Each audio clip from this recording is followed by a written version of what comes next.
हे hello guys, अस्सलाम वालेकुम, नमस्कार and welcome to the channel. आज की इस वीडियो में हम अपर लिम स्टार्ट कर रहे हैं। अपर लिम का पहला चैप्टर, इंट्रोडक्शन वाला चैप्टर। और हम कहाँ से पढ़ रहे हैं? The book favourite BDC. और यहाँ से शुरू कर देते हैं हम लोग, लाइन बाय लाइन अच्छे से चीज़ों को समझेंगे। बस ऐसी सिचुएशन हो जाएगी आपको ये वीडियो देखने के बाद कि आपको किताब को दोबारा से माथा खपाने की ज़रूरत नहीं पड़ेगी, पढ़ने की ज़रूरत नहीं पड़ेगी। तो कर दें शुरू। चलिए शुरू करते हैं। वैसे खास इस चैप्टर में कुछ है नहीं, 2-3 बातें हैं जो आपको आगे जाके बहुत ज़्यादा काम आएंगी, तो वो देख लेते हैं हम लोग। पहली बात, इन्होंने इंट्रोडक्शन वाले पैराग्राफ में ये लिखा हुआ है भाई साहब कि जो फोर लिम और अपने हाइंड लिम्स हैं वो बेसिकली वेट बेयरिंग और लोकोमोशन, इन दो फंक्शंस के लिए इवॉल्व हुए थे। जैसे हम देखते हैं काउज में, डॉग्स में, इनके लिए वेट बेयरिंग और लोकोमोशन दोनों ही चीज़ों के अंदर फोरलिम और हाइंड लिम दोनों मदद करते हैं, ठीक है, हाथ और पैर। लेकिन धीरे धीरे क्या हुआ, धीरे धीरे इवोल्यूशन के साथ, इवोल्यूशन जैसे होता गया, ये जो वेट बियरिंग का काम है ये बेसिकली लोअर लिम के पास चला गया, ठीक है। तो इसलिए जो अपने हाथ हैं ये अलग फंक्शंस के लिए काम आने लगे, ये थोड़े इवॉल्व हो गए। इनसे अब हम क्या करते हैं, इनसे हम स्किल्ड वर्क करते हैं, ठीक है। तो अब ये जो लिम्ब है इसके बेसिकली 3 सेगमेंट्स होते हैं। एक तो हमारा होता है बेसल सेगमेंट और गर्डल, ठीक है। एक होता है free segment, free part divided into proximal, middle and distal segment. एक तो इसका बेसल पार्ट हो गया जिसको हम गर्डल भी कहते हैं, और एक हो गया हमारा फ्री पार्ट जिसको हम लोग 3 पार्ट में डिवाइड कर देते हैं, proximal, middle and distal segments के अंदर। अच्छा, गर्डल वो चीज़ है, गर्डल वो चीज़ है जो कि हमारे लिम्ब को, डिस्टल सेगमेंट को एक्चुअली में अटैच करता है, जो एक्सियल स्केलेटन से अटैच करता है। गर्डल अटैच करता है हमारे लिम्ब को, किससे? एक्सियल स्केलेटन से। किससे अटैच करता है? एक्सियल स्केलेटन से। मैंने क्या बोला अभी? एक्सियल स्केलेटन को लिम्ब से कनेक्ट करने वाली चीज़ क्या होती है, उसको हम कहते हैं गर्डल। पहन एक सुंदर सा सिलेक्ट कर लेते हैं, लाल लाल वाला सुंदर सा, एकदम प्यारा सा। अच्छा, जो डिस्टल सेगमेंट होता है वहाँ पे हमारे पास 5 डिजिट्स होते हैं, 5 डिजिट्स होते हैं, 5 उंगलियाँ होती हैं ना हमारे पास, ठीक है।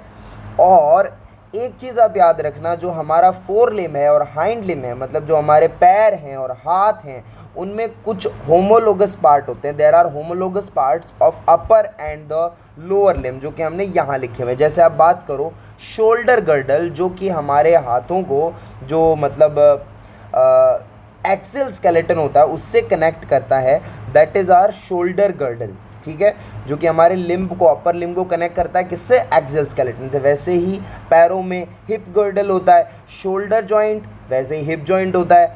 Arm with humerus and thigh with femur, femur और ह्यूमरस क्या है? बोन्स हैं आर्म की और थाई की। Elbow joint, knee joint. Forearm with radius and ulna, leg with tibias and fibula and wrist joint, वैसे यहाँ पे एंकल जॉइंट होता है। जैसे यहाँ पर हाथ में यहाँ पे बोन्स होती हैं, कार्पल, मेटाकार्पल और 5 डिजिट्स होती है, वैसे ही फुट में टार्सस, मेटाटार्सस और 5 डिजिट्स होती हैं। कितना ईजी है ना समझना इन चीज़ों को। Homologous parts of the limbs, ये हमने फिनिश किया। देन हम लोग आए कि जैसे जैसे इवोल्यूशन होता गया, मैंने आपको आइडिया दिया था कि इरेक्ट पोस्चर आता गया आदमी के अंदर, तो जो वेट बियरिंग वाला काम है वो that was taken over by the lower limbs. So इसलिए जो अपर लिम्स हैं हमारे, स्पेशली हैंड्स को हम लोग फ्री देखने लगे, वो फ्री होने लगे, और ग्रेजुअली वो ऐसे ऑर्गन्स में डेवलप हो गए जिनमें ग्रेट मैनिपुलेटिव स्किल्स हैं, ठीक है। देखेंगे क्या मैनिपुलेटिव स्किल्स हैं, क्या फंक्शंस कर सकते हैं हम लोग। This has become possible because of wide range of mobility at the shoulder. Shoulder पे बहुत ज़्यादा मोबिलिटी देखी जाती है, इसी वजह से हम बहुत सारे काम कर पाते हैं। Whole of the upper limb work as a jointed lever. जो ह्यूमन हैंड है हमारा, वो एज अ ग्रैस्पिंग टूल, चीज़ों को पकड़ने में काम आता है, ग्रैस्प करने में, उठाने में काम आता है। It is executively adaptable to perform various complex function under the control of large area of the brain. Unique position of the man as a master mechanic of the animal world. क्यों है आदमी की एक unique position? क्यों है? Because of the skilled movement जो वो अपने हाथों से करता है। Now let's move to the parts of the upper limb. बहुत इंपॉर्टेंट है, देखिएगा अच्छे से। अपर लिम्ब के हमारे पास 4 पार्ट्स होते हैं। कितने? 4। 4 जीने के हैं 4 दिन, वैसे 4 पार्ट होते हैं। एक तो शोल्डर रीजन, एक हमारा आर्म है भुजा, और एक फोर आर्म है, और एक हैंड है। बस अब इनके ये अलग अलग नाम याद करने हैं क्या? नहीं भाई, ये ब्रेकियम बोलते हैं आर्म को, फोर आर्म को एंटी ब्रेकियम कहते हैं, और हैंड को मनूस कहते हैं। मनूस? अरे मैनस कहते हैं। तो ये आपको नाम याद करने की ज़रूरत नहीं है। फर्दर इनके भी सब डिविजन्स हैं, मतलब शोल्डर, आर्म, फोर आर्म और हैंड, इनके भी फर्दर डिविजन्स हैं। अरे देखना चाहोगे? दिखाऊं? दिखाऊं क्या? ये देखो, जैसे शोल्डर रीजन की बात करते हैं तो शोल्डर रीजन में क्या सब डिविजन्स हैं? एक तो पेक्टोरल रीजन, एक axilla and scapular region. Pectoral region कौन सा रीजन होता है? जो फ्रंट ऑफ द चेस्ट पर आता है, on the front of the chest, pectoral region. Then armpit है हमारी, एक्सिला बोलते हैं उसको हम लोग। Scapular region on the back, scapular region on the back. तो ये 3 सब डिविजन्स हो गए शोल्डर रीजन के। यहाँ पे कौन कौन सी बोन्स होती हैं बता दो? Bones of the shoulder girder are only 2, scapula and clavicle. यहाँ पे जॉइंट्स कौन से होते हैं? देखो भाई, इजी है ना। जॉइंट्स कौन से हैं? एक तो स्टर्नो क्लेविकुलर जॉइंट, जो स्टर्नम और क्लेविकल को जोड़ता है। एक हमारे पास है एक्रोमियो क्लेविकुलर जॉइंट, जो कि किसको जोड़ता है? स्कैपुला और क्लेविकल को जोड़ता है। अब आपको वाइवा में इन जॉइंट्स के टाइप्स पूछे जाएंगे। यहाँ से ही देख लो, sternoclavicular joint is the saddle type of synovial joint, acromioclavicular joint is the plane type of synovial joint. Easy है ना? Okay okay. And then we have this upper arm, या हम लोग इसको आर्म कह सकते हैं या ब्रेकियम कह सकते हैं। शोल्डर से एल्बो तक का जो रीजन होता है। अब इस रीजन के अंदर इसके कोई फर्दर सब डिविजन्स नहीं है। यहाँ पे कौन सी बोन है? ह्यूमरस प्रेजेंट होती है। और जॉइंट कौन सा बनता है? शोल्डर जॉइंट बनता है। कौन सा जॉइंट बनता है? शोल्डर जॉइंट बनता है, which is ball and socket type of synovial joint. ये मैंने लिखा नहीं यहाँ पे, आप लिख लो क्या होता है ये? Ball and socket type of synovial joint होता है। ओके, अब फोर आर्म पे आ गए हम लोग। फोर आर्म या एंटी ब्रेकियम, जो कहाँ से कहाँ एक्सटेंड करता है? एल्बो से लेके व्रिस्ट, कलाई तक। इसमें सब डिविजन्स कुछ है नहीं। बोन्स 2 हैं, रेडियस और अल्ना। एंड यहाँ पे 2 ही जॉइंट्स हैं, एक तो एल्बो जॉइंट, एक रेडियो अल्नर जॉइंट। अच्छा, जो एल्बो जॉइंट है, it is a hinge type of synovial joint. And radio ulnar joint, joints between the radius ulna, it is pivot. And then उसके बाद में आगे बढ़ते हैं हैंड में। ये जॉइंट्स मैं आपको फिर से बताऊंगा। हैंड जो है, हैंड पे आ जाते हैं। हैंड में इसके 3 सब डिविजन्स हो गए, एक तो रिस्ट, कलाई, एक हैंड प्रॉपर, और एक 5 डिजिट्स हो गई हमारी। ठीक है, अब जो 5 डिजिट्स हैं, इनका अगर हम लोग लेटरल टू मीडियल साइड में इनकी नेमिंग करें तो क्या बोलेंगे हम लोग? फर्स्ट, सेकंड, थर्ड, फोर्थ को क्या बोलेंगे? पहले फर्स्ट नंबर पे थंब आ जाएगा, फिर इंडेक्स फिंगर आ जाएगी, फिर मिडल फिंगर जो हम लोग कई बार शो कर देते हैं किसी को, फिर रिंग आ जाएगी, फिर लिटिल फिंगर आ जाएगी। ओहो, उसके बाद में यहाँ बोन्स कौन सी हैं भाई? मेटाकार्पस, जो कि 5 मेटाकार्पल बोन से मिलके बनती है। तो मेटाकार्पल 5 बोन्स होती हैं। 14 फेलेंजेस होती हैं। थंब के अंदर तो सिर्फ 2 फेलेंजेस हैं, और बाकी जो 4 डिजिट्स हैं, 4 फिंगर्स हैं, उनमें 3 ईच में प्रेजेंट है फेलेंजेस। जॉइंट्स कौन से हो गए भाई? ये तो बहुत ईजी है भाई। देखो, ये इंटरकार्पल जो होता है, intercarpal joint between the carpal से होता है, plane type of synovial joint. Carpometacarpal joint between the carpal and metacarpal. Intermetacarpal between the metacarpals, है ना। ये तीनों, ये दोनों प्लेन है, except the carpometacarpal joint of the thumb. Thumb वाला जो कार्पो मेटाकार्पल जॉइंट है वो सैडल टाइप का होता है। उसके बाद में metacarpophalangeal and proximal and distal interphalangeal, ये हिंज टाइप के साइनोवियल जॉइंट है। तो यहीं पे हमने क्या देख लिया? Parts of the upper limb, उनके सब डिविजन्स, उनकी बोन्स और उनके जॉइंट्स के बारे में देख लिया। अब इस डायग्राम से ज़रा समझ लो दोस्तों, ये शोल्डर रीजन है, यहाँ पे देखो ये क्लेविकल है, स्कैप्यूला है, ओके, जो कि इस पार्ट को एक्सियल स्केलेटन से कनेक्ट करने का काम करती है। इजी है ना? कितना इजी है, सुनो ना। आगे नेक्स्ट पॉइंट क्या हो गया? ये हमारे पास आ गई ह्यूमरस, एंड देन आर्म के अंदर ह्यूमरस है, ये एल्बो जॉइंट बना यहाँ पे। ये इधर फोर आर्म है, फोर आर्म में 2 बोन्स हैं, ये हो गई रेडियस बाहर की तरफ, एक अल्ना। रेडियस और अल्ना के बीच में भी जॉइंट्स होते हैं, इनके बारे में हम लोग एकदम डिटेल से डिस्कस करेंगे। फिलहाल के लिए मैंने बताया कि ये पाइवोट जॉइंट है, बाद में थोड़ा और डिस्कस करेंगे। अपर रेडियो अल्नर जॉइंट और लोअर रेडियो अल्नर जॉइंट 2 होते हैं ना। उसके बाद में रिस्ट हो गई, फिर हैंड हो गया। यहाँ पे आपको ये दिख रही हैं कार्पल बोन्स, ये हैं यहाँ पे मेटाकार्पल बोन्स, और ये सारी की सारी हैं फेलेंजेस। थंब के अंदर देखो सिर्फ 2 फेलेंजेस हैं, बाकी जगह पे 3 फेलेंजेस प्रेजेंट है। तो कुल मिला के हम लोग अगर बात करें तो अपर लिम्ब में हमारे पास 32 बोन्स प्रेजेंट होती हैं। कितनी? 32 बोन्स होती हैं कुल मिला करके। देन यही चीज़ें हैं जो मैंने अभी टेबल में आपको समझाया, वही वापस लिखा हुआ है कि शोल्डर रीजन को हम 3 पार्ट्स में डिवाइड कर देते हैं, पेक्टोरल रीजन, एक्जिला और स्कैपुलर रीजन। उसके बाद में बोन्स जो होती हैं शोल्डर रीजन की, वो कौन सी होती हैं? सिर्फ 2 होती हैं, scapula and clavicle, we have discuss already. अच्छा, इसमें से जो क्लेविकल है, only the clavicle articulates with the axial skeleton at the sternoclavicular joint, है ना। डायरेक्टली अपना स्कैपुला एक्सियल स्केलेटन के साथ कनेक्ट नहीं करता, कौन करता है? क्लेविकल। तो क्लेविकल डायरेक्टली आर्टिकुलेट करता है एक्सियल स्केलेटन के साथ। उसके बाद क्लेविकल और scapula articulate with each other at acromioclavicular joint. अब इन जॉइंट्स के भी हमें टाइप्स देखने पड़ेंगे बाद में, थोड़ा सा ठहर जाओ, पूरा पढ़ना ही है अपर लिम्ब, ये तो सिर्फ इंट्रोडक्शन है। फिर आर्म का हमने देखा, फिर फोर आर्म में हमने देखा क्या होता है। आर्म के अंदर हमारे पास ह्यूमरस होती है मेनली, और उसके बाद में जो ह्यूमरस होती है वो ऊपर स्कैपुला के साथ मिलकर बनाती है शोल्डर जॉइंट, और नीचे की तरफ क्या बना लेती है? एल्बो जॉइंट बना लेती है रेडियस अल्ना के साथ मिलके।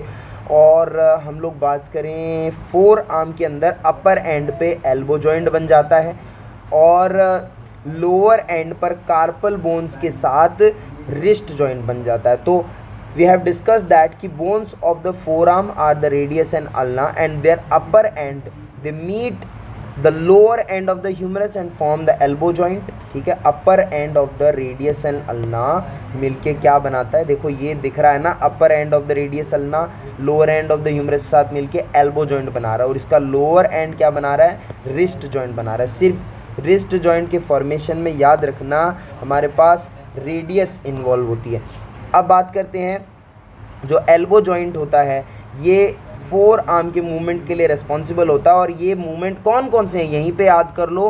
फोर आर्म के 2 मूवमेंट्स इधर होते हैं, एल एक्सटेंशन और फ्लेक्शन। तो elbow joint basically four arm की ये 2 मूवमेंट्स करवाता है, एक तो फ्लेक्शन और एक एक्सटेंशन।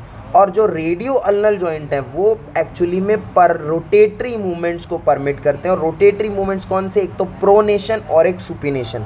प्रोनेशन मतलब आप हथेली को ऊपर कर लो, फिर हाथ को रोटेट करके ले जाओ, सुपिनेशन हो गया। अब बात करें मिड फ्लेक्स्ड एल्बो के अंदर, the palm faces upward in supination and downward in the pronation. ये वही चीज़ बताइए, मिड फ्लेक्स्ड एल्बो के अंदर अगर आप किसी से ऐसे होता है ना, भिखारी पैसे मांगता है कि दे दे दे दे, तो वो जिस तरीके से मिड फ्लेक्स्ड पोजीशन में एल्बो को रखता है और वो अपना हाथ हथेली ऊपर की तरफ रखता है, दैट इज़ कॉल्ड सुपिनेशन। और प्रोनेशन जब वो हाथ को नीचे कर लेता है, तो downward is pronation and faces upward in supination. तो during the movement of the pronation radius rotates around the ulna. याद रखना कौन किसके अराउंड रोटेट करता है? Radius rotates around the ulna. It is very simple. Now hand में बात करते हैं। हैंड में रिस्ट आता है, हैंड प्रॉपर एंड 5 डिजिट्स होते हैं, यहाँ पर फेलेंजेस होती हैं, ऑलरेडी डिस्कस कर चुके हैं हम लोग। कार्पल जो बोन्स होती हैं, they form wrist joint with the radius, intercarpal joints with one another, and carpometacarpal joint with metacarpal. तो कार्पल बोन्स एक्चुअली रेडियस के साथ मिलके रिस्ट जॉइंट बनाती हैं, इंटरकार्पल जॉइंट्स बनाती हैं एक दूसरे के साथ between the carpal and carpal, और मेटाकार्पल के साथ मिलके कार्पो मेटाकार्पल जॉइंट बनाती हैं। Very simple. फेलेंजेस जो होती हैं ये मेटाकार्पोफेलेंजियल जॉइंट बनाती हैं मेटाकार्पल के साथ, और इंटरफेलेंजियल जॉइंट बनाती हैं एक दूसरे के साथ, ठीक है। थंब जो होता है उसका एक अलग ही खतरनाक सीन है। थंब जो होता है ये फर्स्ट कार्पो मेटाकार्पल जॉइंट्स पे मूव करता है, फर्स्ट कार्पो मेटाकार्पल जॉइंट पे मूव करता है, और एक एक्सक्लूसिव तगड़ा सा मूवमेंट दिखाता है, अपोजिशन जो और कोई नहीं दिखाता। तो एक अलग मूवमेंट शो करता है thumb, which is opposition beside the usual movement जो बाकी डिजिट्स भी दिखाती हैं। थंब एक अलग मूवमेंट दिखाता है जिसको हम अपोजिशन कहते हैं। Each of the second to fifth digit moves at the metacarpophalangeal proximal and distal interphalangeal joints and the line of force transmission, ये important है वाइवा के लिए, that's it, ये हम पढ़ेंगे मेन चीज़। अच्छा, लाइन ऑफ फोर्स ट्रांसमिशन, सबसे पहले आप देखिए, सबसे पहले हमने कोई अगर वेट या कोई फोर्स उठाया, वेट उठाया कोई हाथ में, तो सबसे पहले वज़न का जो इफ़ेक्ट है, फोर्स ट्रांसमिशन कैसे होगा, हैंड से लेके रिस्ट जॉइंट तक जाएगा, फिर रेडियस, फिर interosseous membrane which is present between radius and ulna, जो रेडियस अल्ना को कनेक्ट कर रही है, फिर अल्ना, फिर उसके बाद एल्बो जॉइंट, फिर ह्यूमरस, शोल्डर, स्कैपुला, फिर कोरेको क्लेविकुलर लिगामेंट, फिर क्लेविक्यूल, फिर उसके बाद में स्टर्नो क्लेविकुलर जॉइंट, फिर स्टर्नम, फिर उसके बाद में एक्सियल स्केलेटन तक पहुंच गया। डायग्राम से देख लो, कोई वेट आया तो सबसे पहले ये कहाँ जा रहा है, देखो रिस्ट जॉइंट पे, फिर ओके कहाँ जा रहा है, रेडियस पे जा रहा है, फिर इंट्रोशियस मेम्ब्रेन, ये होगी इंट्रोशियस मेम्ब्रेन, फिर कहाँ जा रहा है, अल्ना पे जा रहा है, फिर कहाँ जा रहा है, एल्बो जॉइंट तक जा रहा है ना, इंट्रोशियस मेम्ब्रेन, फिर एल्बो जॉइंट तक चला गया, फिर उसके बाद में ह्यूमरस तक चला गया, फिर ह्यूमरस से पास होके कहाँ जाएगा, ये शोल्डर जॉइंट तक जाएगा, फिर शोल्डर जॉइंट से कहाँ जाएगा, स्कैपुला के अंदर चला गया, स्कैपुला से ये कोरेको क्लेविकुलर लिगामेंट से होकर क्लेविकल तक पहुंच गया, क्लेविकल से कहाँ चला जाएगा, फिर ये एक्सियल स्केलेटन तक फाइनली पहुंच जाएगा, स्टर्नम तक जाएगा, एंड देन ये एक्सियल स्केलेटन में आ गया है। Axial sternum is actually a part of the axial skeleton, right. अब हम लोग आगे बढ़ते हैं, नेक्स्ट आगे बढ़ जाते हैं। चलिए, evolution of the upper limb. Actually में जो अपर लिम्स होते हैं वो pectoral fins of the fishes से डेवलप करते हैं, एंड इतना सब फालतू का आपको पढ़ने की ज़रूरत नहीं है, it will not be needed, like कोई काम नहीं आएगा ये। अब आप ये देखिए कि मेन जो चीज़ हम यहाँ पे पढ़ सकते हैं वो ये है, एक्चुअली में द फोर लिम्स दस emancipated, they acquired a wide range of mobility and were used for prehension or grasping of the things, feeling के लिए, picking के लिए, holding के लिए, sorting के लिए, breaking के लिए, fighting के लिए, इन functions के लिए फिर हमारे जो फोर लिम्स हैं वो यूज़ होने लगे। और ये फंक्शनल जो काम हो रहे हैं ये इसीलिए हो रहे हैं because of the following structural modification. कौन सी? पहली बात, यहाँ पे जॉइंट्स डेवलप हो गए बहुत सारे, जो रोटेटरी मूवमेंट्स को, बहुत सारे रोटेटरी मूवमेंट्स को, फोर आर्म के रोटेटरी मूवमेंट्स को ये अलाउ करने लगे, जिसकी वजह से आदमी फिर खाना उठाने लगा, फिर उसको मुंह तक लेके जाने लगा, खाने लगा। एडिशन ऑफ द क्लेविकल आ गया, ठीक है, जिसकी वजह से प्रीहेंशन का जो फंक्शन होता है ग्रैस्पिंग का, उसमें इंपॉर्टेंस मिली। फिर उसके बाद में rotation of the thumb through 90 degree, opposition का वाला जो मूवमेंट होता है to other finger for grasping में काम आता है। Then appropriate changes for free mobility of the fingers and hand. इन स्ट्रक्चरल मॉडिफिकेशंस की वजह से ये वाले जो सारे फंक्शंस हैं ये हम परफॉर्म कर पाते हैं, ये मॉडिफिकेशंस हुए। तो अब हम लोग स्टार्ट करते हैं एक्चुअली में, जब हम लोग ये इंट्रोडक्शन वाला चैप्टर अभी पढ़ के ख़त्म कर चुके हैं, अब हम लोग आगे क्या पढ़ेंगे? आगे हम लोग यहाँ पे पढ़ेंगे मसल्स की स्टडी करेंगे, ब्लड वेसल्स, नर्व्स के बारे में पढ़ेंगे, बोन्स के बारे में पढ़ेंगे, स्किन के बारे में पढ़ेंगे हम लोग, सुपरफिशियल फैशिया, उसके content, deep fascia, muscle, joint, blood vessels, nerves, ये सब चीज़ों के बारे में हम लोग आगे के चैप्टर्स में डिस्कस करेंगे। और जब हम सबसे पहले मैं आपको कल से जब बोन स्टार्ट कराऊंगा तो आपको एक बात याद रखनी है, बोन अपने साथ लेके बैठनी है, ताकि आप जो चीज़ें मैं आपको बोलूँ, जो मैं आपको बताऊं कि भाई ये यहाँ पे देखो एक ग्रूव, ये खड्डा दिख रहा है, यहाँ पे एक एलिवेटेड पार्ट है, तो आप उसको फील कर पाओ, ठीक है। तो मिलते हैं नेक्स्ट वीडियो में, till then take care, bye bye, see ya. ये हम लोग कल करेंगे बोन्स, ठीक है। अच्छा तो हम चलते हैं, चल निकल ना, पहली फुर्सत में निकल।